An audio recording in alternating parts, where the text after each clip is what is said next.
Welcome to this explainer. You know, when we think about lifelong love, we usually picture poetry, soulmates, and romance, right? Well, today we're going to flip that script completely. We're diving into the brutal, highly efficient logic of natural selection to answer a question that feels like it's all about romance, but is actually about pure, unadulterated survival. So why do some animals mate for life? I mean, it's so tempting to look at a pair of swans gracefully gliding together across a misty lake, or maybe wolves returning to each other season after season, and immediately see a human love story. We naturally want to project our own ideals onto them. But out there in the wild, nature doesn't do things just because they look beautiful to us. So why would a wild animal invest in just one single partner for its entire life instead of, constantly playing the field? It's a massive commitment, and in biology, commitments absolutely have to pay off. All right, let's get into Section 1, the big romantic misunderstanding. There's this massive, fundamental disconnect between our human view of lifelong pairing and nature's stark reality. When we picture mating for life, we picture falling in love, building a life, and living happily ever after. That's our deeply ingrained human view. But nature sees a highly calculated, deeply pragmatic equation.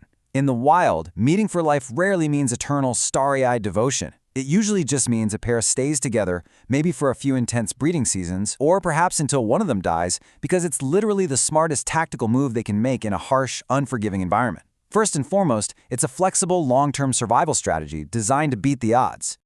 We really have to stop looking for poetry in the woods and start looking for the conditions that make loyalty a biological necessity. The real question here isn't which animals are romantic. Instead, we need to be asking under what specific environmental conditions does long-term pairing become the absolute best survival strategy? Evolution is ruthless, so to answer that, we have to look closely at the everyday pressures these animals face just to keep their bloodlines going. Moving on to Section 2, a strategy for survival. Just think about the exhausting, literally non-stop life of bird parents for a second. Species like swans, geese, and eagles face a relentless, back-breaking list of chores. I'm talking about incubating delicate eggs to maintain the exact right temperature, around-the-clock feeding of incredibly demanding, loud chicks, and violently defending their nests from hungry predators lurking nearby. Plus, many have to coordinate massive, hemisphere-spanning migrations just to find enough food. One parent simply cannot handle all of this demanding work alone without failing. If a single mother bird has to leave her nest to grab a quick meal, her eggs immediately get cold, or worse, they get eaten. By operating as a highly coordinated two-parent team, they literally double the odds that their offspring will survive to adulthood. It's not emotion first, it's pure efficiency. And hey, this extreme teamwork extends way beyond birds. In the mammal world, wolves rely on a dominant breeding pair not just to reproduce, but to give the entire pack its essential order and structure. That stable, committed pair leads the hunt, enforces the hierarchy, and vigorously defends the territory against rivals. It creates a super effective social structure where everyone knows their role. Over in the primate world, gibbons use their pair bond to loudly and aggressively defend their turf. They literally sing these incredibly complex duets together, their voices echoing through the canopy, just to warn rivals to stay away. In these cases, their relationship is a tactical survival partnership. It's a stable, unshakable fortress in a really dangerous world.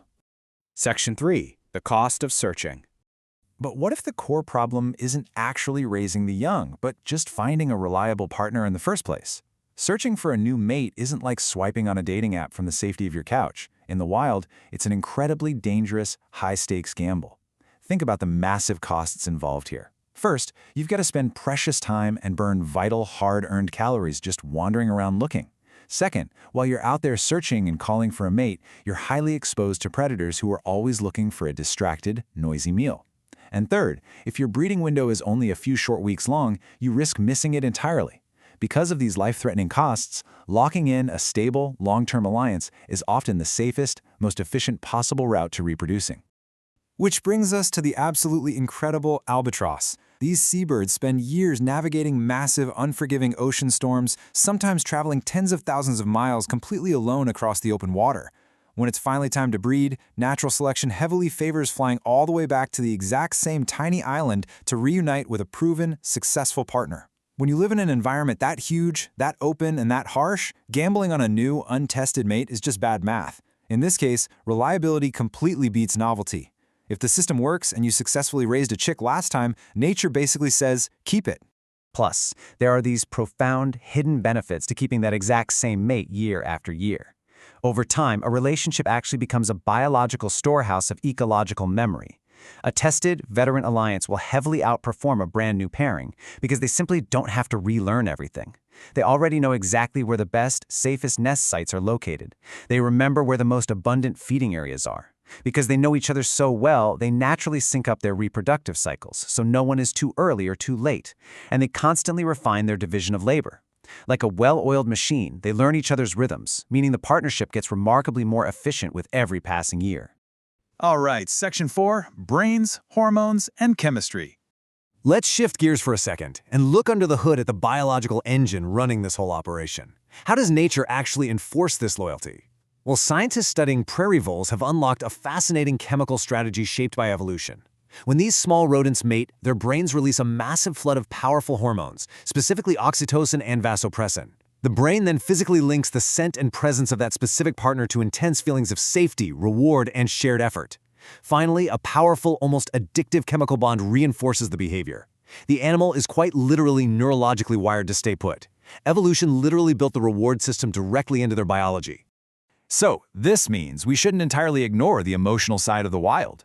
Evolution just uses those very real, very potent feelings as a practical tool. Behaviors like grooming each other, cuddling for warmth, and even the intense, measurable distress an animal feels when separated from its mate. These are highly refined biological mechanisms. Nature essentially rewards the pair with deep comfort and pleasure to ensure they stick together long enough to keep the next generation alive. These feelings of attachment aren't accidental, and they definitely aren't uniquely human. They're nature's ultimate glue, the exact mechanism evolution uses to guarantee survival. Which leads us to Section 5, Social versus Genetic Monogamy. Here's where we have to peel back the curtain on the messy, complex reality of the animal kingdom. To truly understand this, we've got to look at two distinct definitions of monogamy.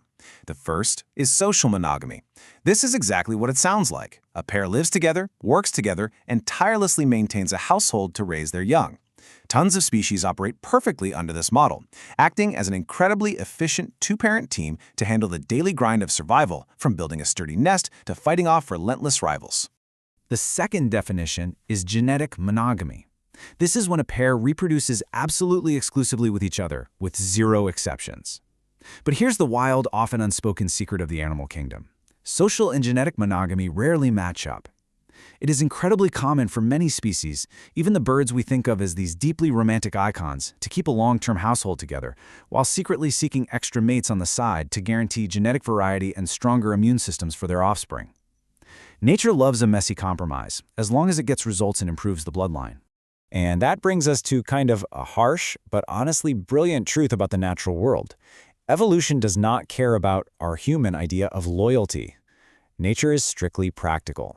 It reminds us that natural monogamy isn't some sacred moral rule that animals are trying to uphold. It's a fluid, adaptable strategy based entirely on output and survival rates. If staying together is the absolute best way to keep the bloodline going, they stay. If conditions change, or if a new partner suddenly offers significantly better survival prospects for the offspring, they'll switch. It's all a game of calculated survival. Finally, Section 6, what it means for us. So, why do we, as humans, find these animal pairings so endlessly fascinating to watch? It's because we naturally project our own rich, emotional world onto them.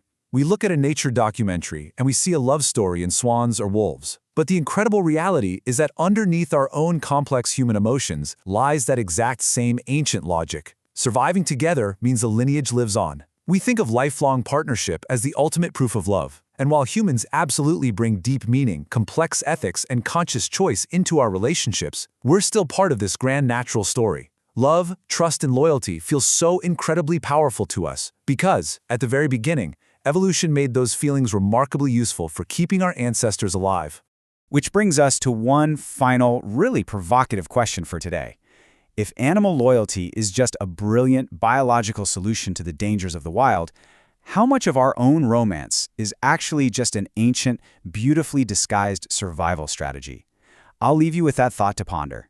If this explainer made you see relationships in the wild a little differently, be sure to subscribe for more fascinating dives into the hidden rules of life. Thanks for joining me.